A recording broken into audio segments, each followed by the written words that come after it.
Assalamualaikum warahmatullahi wabarakatuh. Perkenalkan, nama saya Novia Rahma dari kelas SI1. NIM saya 12 10 62 10 18. Video ini saya buat dengan tujuan memenuhi tugas ujian tengah semester mata kuliah dasar-dasar filsafat dengan dosen pengampu Dr. Saifur Rahman, Magister Humaniora. Dalam video ini saya akan melaporkan bacaan saya terkait buku Filsafat dari Titik Nol. Dari mana titik filsafat berasal? Unsur filsafat sendiri adalah bertanya dan menjawab. Filsafat juga berasal dari rasa keingintahuan manusia. Setiap pertanyaannya mengandung hasrat-hasrat yang ingin diketahuinya. Seperti ada kata mengapa, apa, bagaimana, kapan, di mana, dan siapa. Pertanyaan-pertanyaan itu mengisahkan adanya keinginan tahuan, menggambarkan sesuatu secara detail tentang objek-objek tertentu. Manusia itu manusia yang berpikir atas segala sesuatunya yang ada di dalam atau di luar kehidupannya. Pasti ia pikirkan, seperti memiliki hubungan antara manusia dengan kehidupan di luar. Konsepsi memikirkan itu sendiri sekaligus mengandung arti bahwa manusia itu berhubungan dengan dunia luar atau external world melalui memikirkannya. Jadi, orang mampu memikirkan segala sesuatunya yang terhubung dengan dunia luar melalui indera, sehingga memikirkan itu sendiri berarti menghadirkan benda-benda tersebut. Manusia juga mampu berpikir, yang artinya kemampuan tersebut tidak bisa dinyatakan karena kemampuan itu datang dengan sendirinya. Manusia mampu berpikir karena adanya otak di dalam tubuh kita. Otak juga memiliki peran utama bagi pusat kontrol pikiran kita yang akhirnya memunculkan pertanyaan-pertanyaan yang ada di kehidupan kita sehari-hari, pertanyaan maupun jawaban yang kita lontarkan sehari-hari.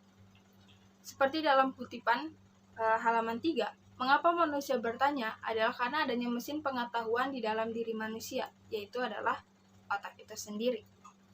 Ciri-ciri khusus filsafat. Filsafat memiliki ciri-ciri khusus yang berbeda dengan ilmu-ilmu lain, kendati harus diakui bahwa filsafat adalah ibu dari segala ilmu pengetahuan. Ciri-ciri filsafat ada 4. Yang pertama, cara kerja reflektif, yaitu dilakukan secara reflektif. Reflektif sendiri adalah mencerminkan diri, yang dengan hasilnya menentukan sebuah makna dari segala sesuatunya, yaitu atau segala objek. Yang kedua, tujuan fundamental. Fundamental artinya adalah hal-hal yang mendasar, yaitu hakikat itu sendiri. Yang ketiga, perangkat ilmiah, yaitu masuk akalnya spekulatif dan mengandung gejala umum. Yang keempat, hasil konseptual. Hasil konseptual ini berarti gagasan-gagasan yang terdapat di dalamnya atau di suatu objek tertentu. Objek filsafat adalah segala sesuatu. Segala sesuatu itu pernah dirumuskan menjadi 3 gagasan, yaitu jiwa atau anima, dunia atau mundu, dan Tuhan atau Deus. Objek filsafat terdiri dari 5, yaitu yang pertama, dokos dan dokein. Dokos adalah hal yang tampak atau sesuatu yang bisa diindrakan yang biasa di kehidupan kita seperti meja, kursi, kasur, atau sebagainya. Sedangkan dokein adalah hal-hal yang tidak tampak, mungkin seperti hantu atau hal-hal yang gaib seperti itu. 2. Benda mati atau ens corporalis dapat didefinisikan melalui panca indera, tetapi tidak semua yang indrawati.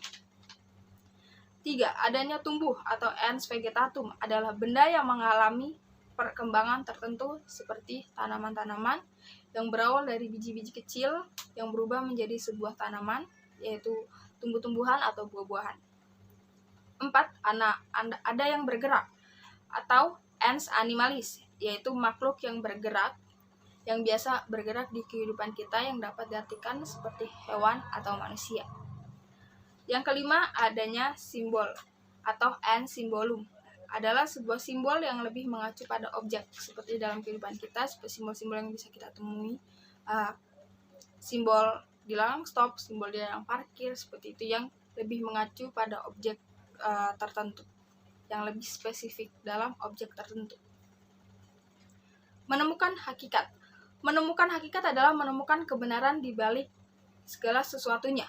Kebenaran itu sendiri seringkali disebut sebagai kenyataan yang paling mendasar, sehingga hakikat dapat dikatakan sebagai titik pijak dari segala sesuatunya.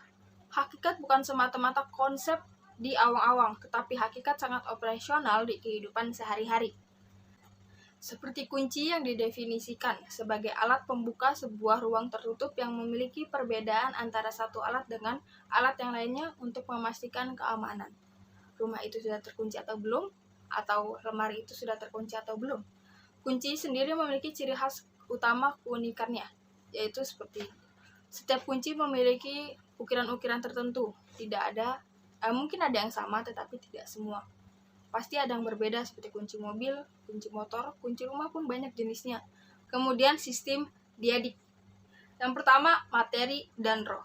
Materi adalah hal yang memiliki bentuk, karena melihat bentuk materi dapat diindrakan berdasarkan panca indera manusia, seperti materi barang atau benda-benda yang di sekelilingnya. Sedangkan roh adalah energi kehidupan yang didefinisikannya bersifat oposisi dengan definisi tentang materi. Jika materi memiliki bentuk, roh tidak memiliki bentuk. Roh tidak memiliki ukuran, roh tidak memiliki ruang dan waktu, roh juga tidak memiliki keinderaan. Berikutnya, sebab dan akibat.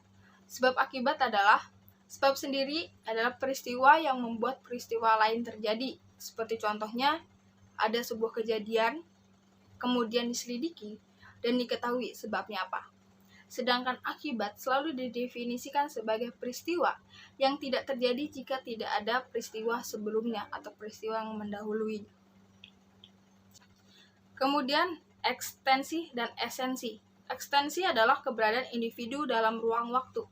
Ekstensi seringkali diidentikan dengan usaha seseorang, sedangkan esensi selalu disamakan dengan takdir.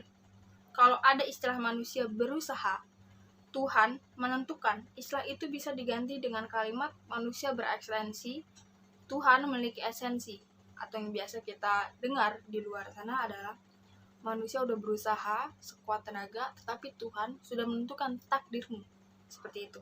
Esensi merupakan rangkuman dari semua kejadian yang dialami manusia. Mungkin itu saja laporan bacaan saya terkait buku filsafat dari titik nol. Kurang lebihnya mohon maaf. Wassalamualaikum warahmatullahi wabarakatuh.